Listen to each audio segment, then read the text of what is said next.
sore, selamat datang kembali di Ngaji Channel Olah Jiwa ini. Pada sore hari ini kita bersama seorang analis Jungian yaitu Pak Timino, dan mohon maaf untuk pada hari ini seorang petualang mikrokosmos masih belum bisa hadir pada video ini. Mungkin semoga saja seorang petualang mikrokosmos segera bisa bergabung pada video kita di berikutnya. Untuk kali ini kita akan melanjutkan pembahasan yang tertunda pada video kita sebelumnya, yaitu kemarin sempat terputus pada pembahasan peta konsep Jung. Nah, baik, tidak usah menunggu lama, langsung saja kita tanyakan kepada Pak Timino. Selamat sore Pak Timino. Selamat sore. Ya, kemarin kan sempat terputus pembahasannya pada video sebelumnya. Kan kemarin sempat terputus waktu menjelaskan konsep Jung. Ya. Nah, ini untuk review, barangkali penonton di rumah lupa apa yang kita bahas pada video sebelumnya. Ya. Ini yang mau saya tanyakan untuk mereview, bedanya peta jiwa menurut Sigmund Freud dengan Jung ini apa? Iya, bedanya kalau Sigmund Freud itu kan struktur jiwa itu ada 3 kan, ego, nurani dan naluri. Sigmund Freud, ego itu dianggap self, dianggap diri manusia, jati diri manusia ya. Sementara bedanya kalau teori Jung ini, ego bukan self. Jadi Jung memetakan bahwa jiwa manusia itu terdiri atas 2 bagian. Jadi jiwa yang pertama adalah kesadarannya. Kesadaran manusia itu adalah jiwa yang pertama. Yang kedua adalah ketidaksadarannya, yang menurut Sigmund Freud disebut bahwa sadar. Jadi Jung melihat perbedaannya bahwa kalau Sigmund Freud hanya bicara soal kesadaran manusia, sementara Jung dua-duanya dibahas, dipetakan. Jadi jiwa yang sadar dipetakan, jiwa tidak sadar itu juga dipetakan. Apakah masih ada ego? Masih. Tapi kalau menurut Freud, ego itu adalah diri manusia, jati diri manusia. Tetapi kalau menurut Jung, diri manusia yang sejati ada yang dia sebut true self. Ego juga ada, cuma ego hanya sebagai piranti mekanisme untuk bertahan hidup, yaitu sebagai pusat kesadaran manusia untuk mengatasi masalah itu bedanya. Ya, kemarin kan pada konsep Sigmund Freud itu jiwa manusia dikatakan menjadi 3, ada ego, ada naluri, ada nurani. Betul. Nah, ini apakah, pertanyaannya, naluri sama nurani apa menghilang pada konsepnya Jung? Pertanyaannya bagus. Jadi kalau Jung itu ego itu adalah pusat kesadaran, kemudian jiwa kedua adalah jiwa yang tidak sadar. Terus pertanyaannya, apakah naluri dan nurani yang ada pada teori Sigmund Freud itu sudah nggak ada lagi kan gitu ya. Nah, dalam konsep Jung, nurani ini ikut di true self, diri yang sejati, tidak ikut di ego. Jadi kemudian naluri itu bagian dari bawah sadar, jiwa yang termasuk jiwa tidak sadar atau bawah sadar orang-orang jiwa begitu. Jadi masih ada, cuma di wilayah jiwa yang kedua. Jiwa yang pertama adalah kesadaran, jiwa kedua adalah bagian manusia yang tidak sadar, yang tidak kita sadari juga.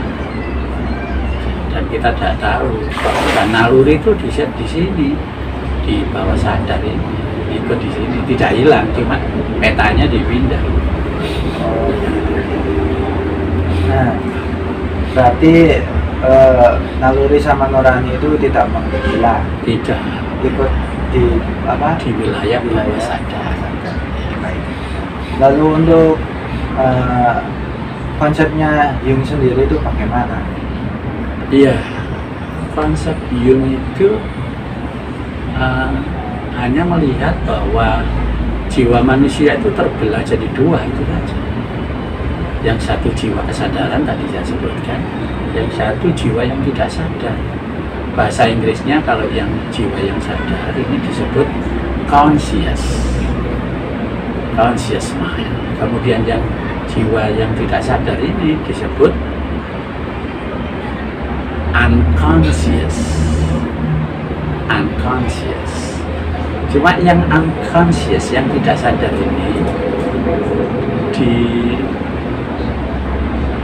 menjadi dua, yang dia sebut personal conscious, personal unconscious, jadi ketidaksadaran pribadi, dan collective unconscious, jadi ketidaksadaran kolektif. Jadi petanya jadi seperti itu. Tadi di wilayah conscious, apakah wilayah conscious ini memiliki pirantinya?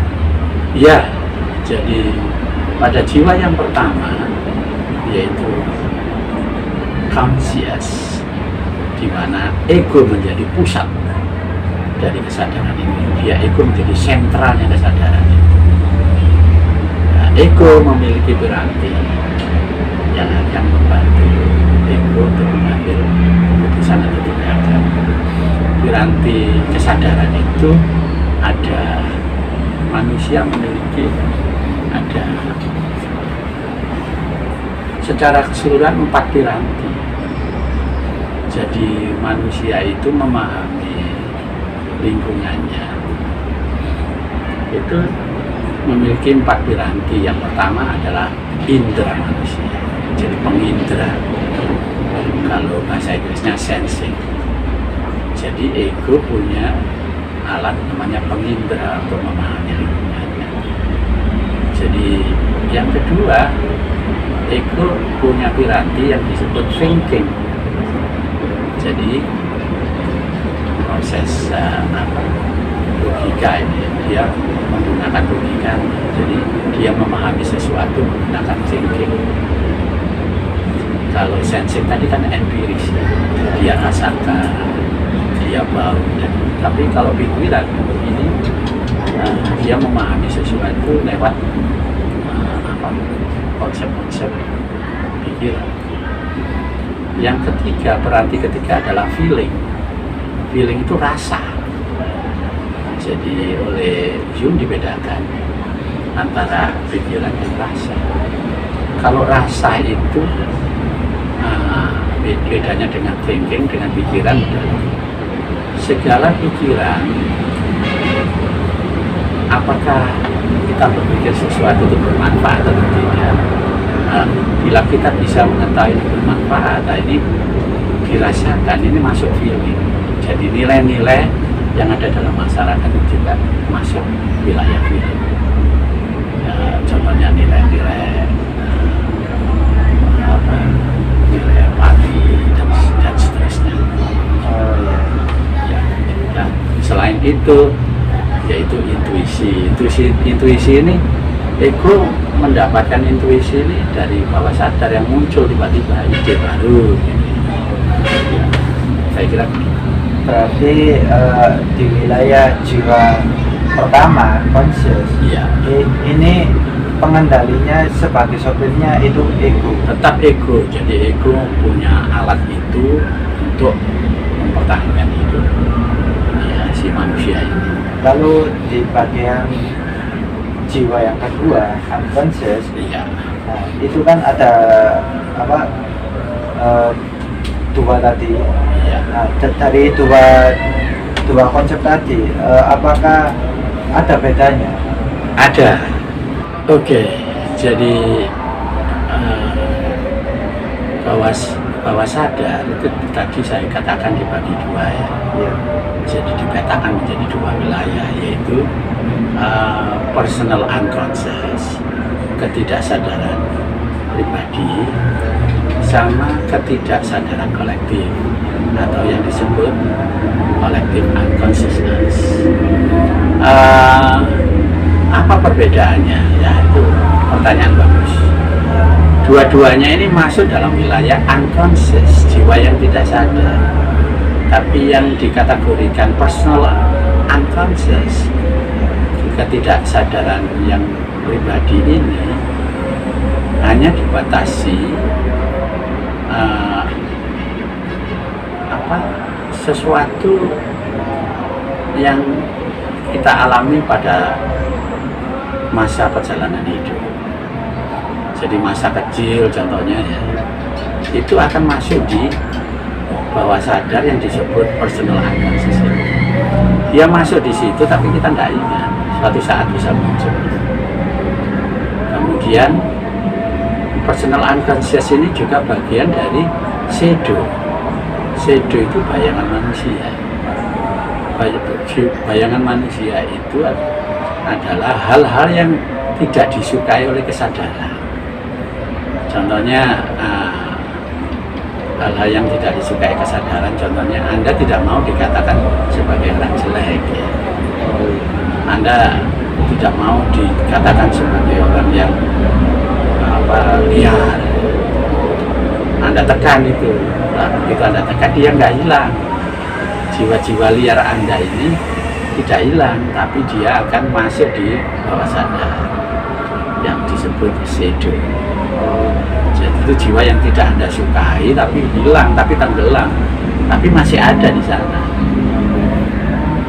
Collective unconscious, jadi ketidaksadaran kolektif ini sifatnya universal. Jadi semua manusia memiliki kemiripan. Jadi wilayahnya ada di bawah sadar, munculnya nanti dalam mimpi. Jadi bahasanya bahasa simbol.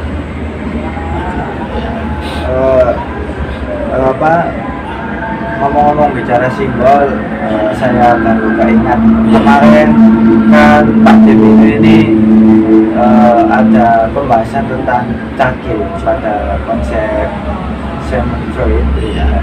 Ini kalau di konsep Jung, cakil ini posisinya di mana? Bagus, pertanyaannya bagus. Jadi kalau kemarin saya bilang ada kesatria mengalahkan cakil, artinya cakil kemarin adalah nafsu yang harus dikalahkan oleh satria. Pada waktu itu satria kan itu supaya bisa dikendalikan nafsunya kan gitu. Di peta Jung, cakil ini masuk di wilayah nafsu, dan wilayah nafsu itu adalah masuk di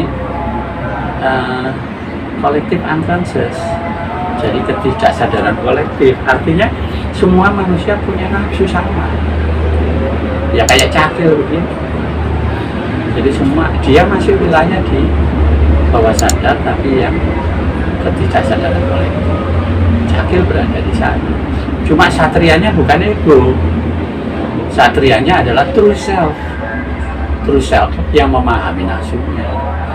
Jadi bisa dikendalikan. Itu posisi cakil di situ. Oke, saya rasa cukup. Baik, terima kasih untuk wedannya pada sore hari ini Pak Dino. Mungkin ada beberapa pembahasan yang belum kami bahas, yaitu penjelasan mendetail tentang peta jiwa sadar sama jiwa tidak sadar pada konsep Jung. Nanti kami akan menjelaskan masing-masing piranti tersebut pada video berikutnya. Baik, mungkin saya rasa cukup. Terima kasih. Selamat beraktivitas kembali. Bye.